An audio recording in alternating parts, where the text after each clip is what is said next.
नमस्कार दोस्तों, आप सभी का हमारे YouTube चैनल राउंड ट्रिक 2.0 में स्वागत है। आज के वीडियो में मैं आपके लिए अनुपात समानुपात के क्वेश्चन लेकर के आया हूं जो कि बहुत इंपॉर्टेंट है और सभी प्रश्न परीक्षा में पूछे गए हैं।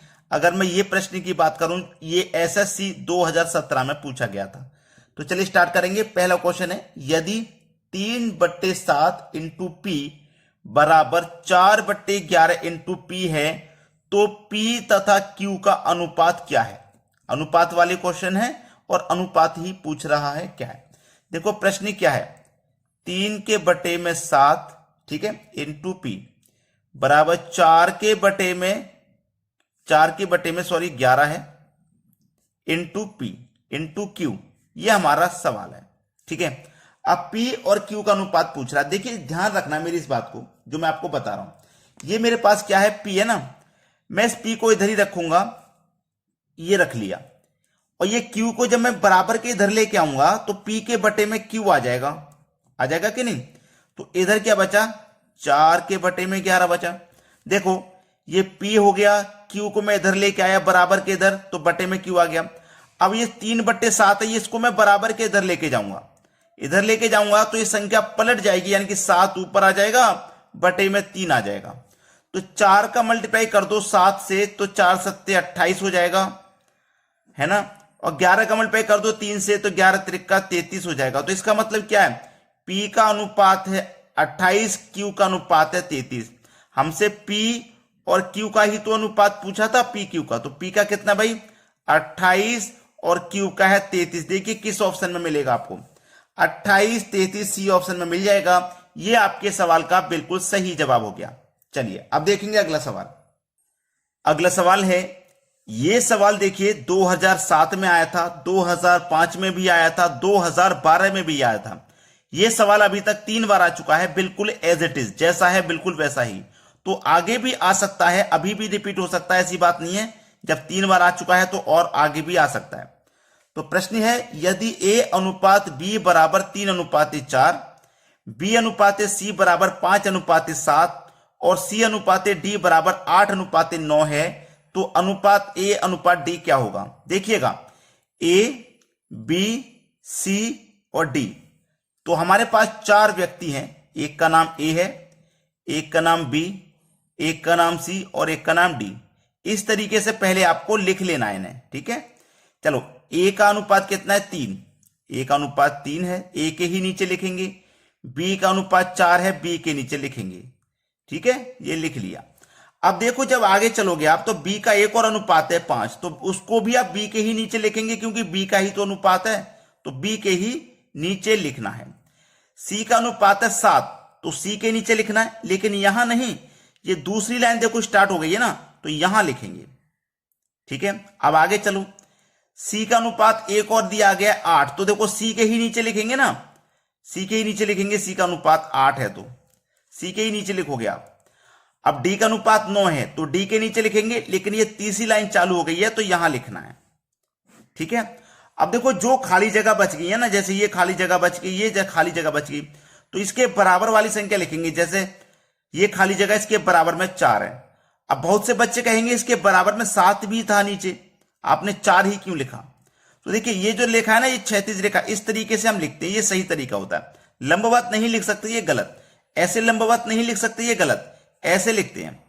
अब देखो ये खाली जगह इसके बराबर में 4 है, ये खाली जगह इसके बराबर में 7 है, ये खाली जगह इसके बराबर में 5 है, ये खाली जगह इसके बराबर में 8 है, ये खाली जगह इसके बराबर में 8 है। ऐसे लिखते हैं, याद रखना, ठीक है। अब इनका क्या करोगे आप, मल्टीप्लाई। लेकिन सबसे पहले हम ये देखेंगे, हमसे ए और डी का पूछ रहा है, केवल ए और डी का पूछा है, ए बी सी डी चारों का नहीं पूछा। ए और डी का पूछा तो हम केवल ए और डी का ही निकाल लेते हैं। 8 का मल्टीप्लाई 5 से करो 40, 40 का 3 से करो तो 120, ठीक है, 120 हो गया। डी का करो 4×7 28, 28 का मल्टीप्लाई 9 से करो 252 हो जाएगा, ठीक है। अब ए और डी का और निकल के आ गया ना, ए कितना है 120 और डी कितना है 252, ठीक है। इनका रेशियो हमें पता करना है।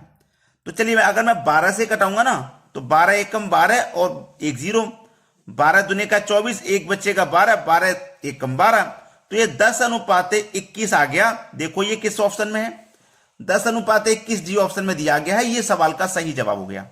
चलिए अब देखते हैं अगला सवाल।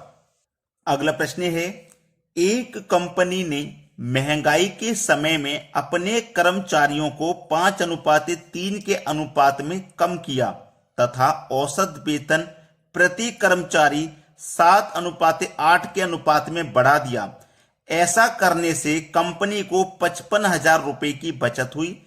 कंपनी का प्रारंभिक व्यय कितना था? 2017 में आया सवाल। देखो सबसे पहले तो लिखियो यहां पहले, जो पहले वाला था, उसके बाद लिखेंगे बाद वाला। तो हमारे पास यहां पे जो अनुपात था, कर्मचारियों को 5:3 के अनुपात में कम किया। 5:3 के अनुपात में कम किया किसको? कर्मचारियों को। लिख देता हूं कर्मचारियों को, ठीक है, कर्मचारियों को। उसके बाद फिर क्या हुआ? वेतन। उसके बाद क्या हो रहा है? उसके बाद वेतन प्रति कर्मचारी में 7:8 का अनुपात है। यही तो है 7:8। अब देखो आप 5 कमल पे 7 से करोगे, 5 7 35, 8 तिया 24। तो हमारे पास ये जो निकल के आया है ना, ये वर्ष का अनुपात है। किसका? वर्ष का, ठीक है, वर्ष का अनुपात। अब ध्यान रखना, पहले कितना समय था? 35 वर्ष का। बाद में कितना समय हो गया? 24 का। तो 35 था, 24 हो गया, तो कितने की बचत हो रही है?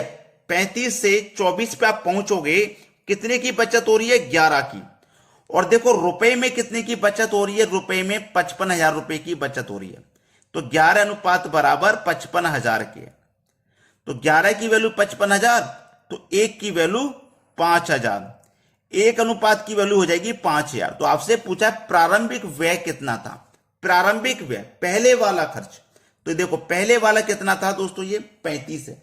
ये वर्ष नहीं है दोस्तों, खर्च का अनुपात है। मैं यहां पर गलत लिख दिया हूं, तो खर्च है ये, कर्मचारी वेतन, और ये खर्च का अनुपात है, ठीक है। चलो, तो उसने पूछा है कि प्रारंभिक व्यय कितना था, यानी कि प्रारंभिक खर्च कितना था। पहले खर्च 35 था, बाद में खर्च हो गया 24 का। तो कितने की बचत हुई? हमें 11 रुपए खर्च की बचत हुई, और रुपए में 55,000 की। तो 1 अनुपात बराबर 55। पहले वाला पूछा है, तो पहले का खर्च 35 था, तो 5,000 का मल्टीप्लाई 35 से कर दो, ठीक है, 35 से कर दो भाई 5,000 का मल्टीप्लाई। तो कितना जाएगा ये? 1 2 3 0 तो ये रहेंगे, 5 5 25, कैरी का 2, 5 या 15, कैरी का 2 17, 1,75,000, जो कि सी ऑप्शन में दिया गया है। आराम से समझ में आ गया होगा। चलिए अब देखते हैं अगला सवाल। अगला सवाल है, 2 शहरों के बीच उड़ान का किराया 9:11 के अनुपात में बढ़ गया। देखो सबसे पहले तो मैं लिखता हूं, ये पहला और ये दूसरा, ये 2 शहर है ना, ये 2 शहर है, इनका अनुपात है 9:11 के अनुपात में बढ़ गया। किराए में हुई बढ़ोतरी क्या है? अगर मूल किराया 18,000 रुपया हो। अब देखो मैं आपको एक चीज समझा देता हूं। 2 शहरों के बीच के उड़ान का किराया 9:11 के अनुपात में बढ़ गया। 9 और 11 के अनुपात में बढ़ गया। देखो पहले 9 था, 11 हो गया, कितना बढ़ गया? 2 बढ़ गया। यहां तक क्लियर है ना? यहां तक किसी को कोई दिक्कत नहीं। अब देखो ये पहले वाला है, ये पहले वाला है ना, और ये बाद वाला है। पहले 9 था, बाद में 11 हो गया, अनुपात में 2 बढ़ गया, ठीक है, अनुपात में 2 बढ़ गया। पहले किराया कितना था? 9 था, ठीक है, 9 था। और अगर मूल किराया 18,000 रुपए था, मूल किराया यानी कि पहले वाला किराया कितना था? 18। अनुपात में कितना है? 9। रियल में कितना है? 18,000।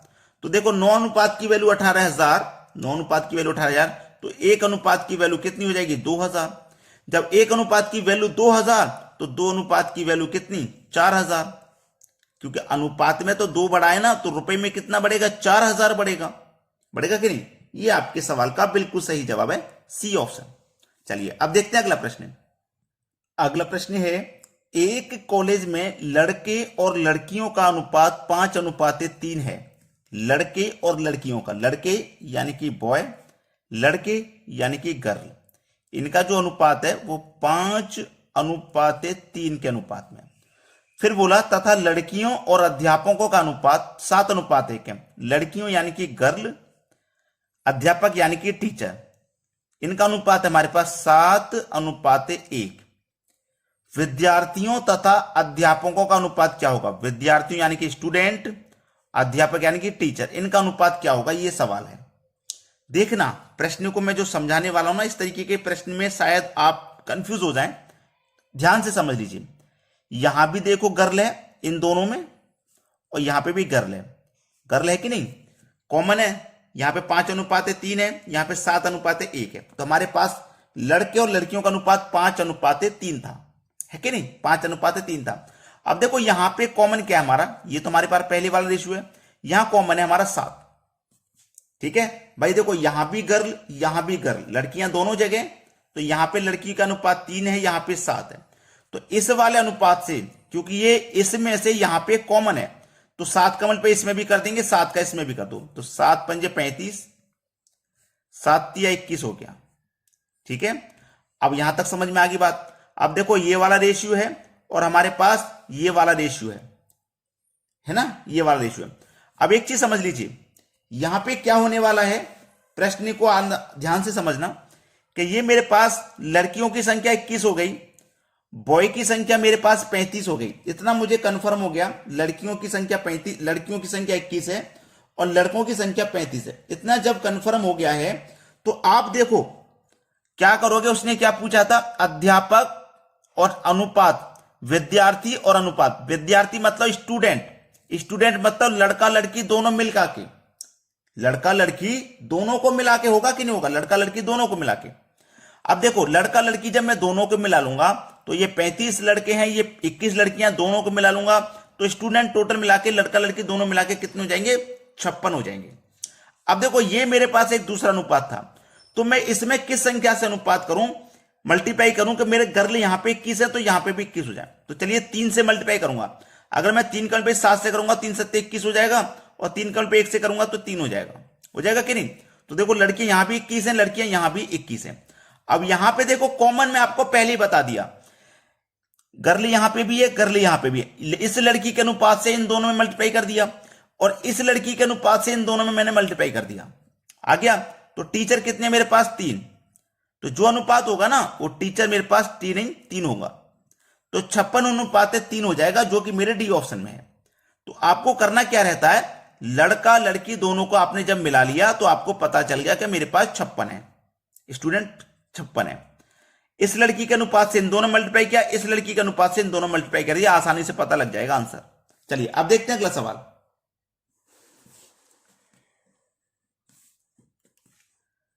अगला प्रश्न है, एक कक्षा में 65 छात्र हैं, उनमें 39 रुपए इस प्रकार बांटे गए कि प्रत्येक लड़के को 80 पैसे मिले और प्रत्येक लड़की को 30 पैसे। तो उस कक्षा में लड़कों और लड़कियों की संख्या है। यह सवाल भाई बहुत अच्छा है, बेहतरीन क्वेश्चन है। ठीक है, चलिए अगर मैं यहां पे इस प्रश्न की बात करूं तो मुझे पहले से पता है कि टोटल छात्र 65 हैं। टोटल छात्रों की संख्या मुझे पता है, ठीक है, 65 है, जिसमें कि बॉय, ये कहां गया, छात्र हैं, उनमें 39 रुपए इस प्रकार बांटे गए कि प्रत्येक लड़के को 80 पैसे, यानी कि प्रत्येक बॉय को 80 पैसे और गर्ल को 30 पैसे मिले। यही तो सवाल है भाई, यही तो सवाल है। लड़के को 80 पैसे, लड़की को 30 पैसे मिले, तो उस कक्षा में लड़कों और लड़कियों की संख्या कितनी है ये मुझे बता देना है। ठीक है, चलिए देखिए यहां पे आसानी से सवाल हो जाएगा। मुझे पता है 65 छात्र थे और 39 रुपए थे। कितने रुपए थे भाई?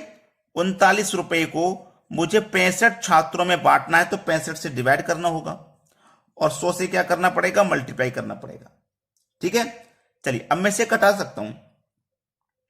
13 से कट जाएगा, 13 त्रिक 39, 13 पंजे 65, 5 से 100 कट जाएगा 20 बार में, 20 तिया 60, कितना निकल गया? 60।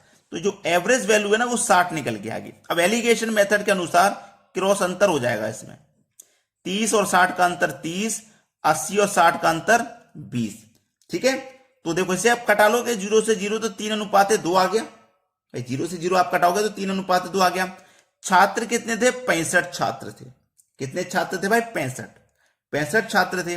अनुपात में बॉय और लड़के कितने हो गए? 5। 5 से जब आप इसमें डिवाइड करोगे तो 13 बार में जाएगा, 13 बार में जाएगा ना। तो 13 का मल्टीप्लाई 3 से करो 39, 2 से करो तो 26, तो 39 और 26 लड़का लड़की की संख्या क्या रहेगी? 39 26 रहेगी, यानी कि बी ऑप्शन हो जाएगा सही जवाब। कोई गलती मत कर देना, अगर आपने लाइक नहीं किया वीडियो को तो लाइक जरूर कर देना। चलिए आज के वीडियो में इतना ही। वीडियो देखने के लिए बहुत बहुत धन्यवाद।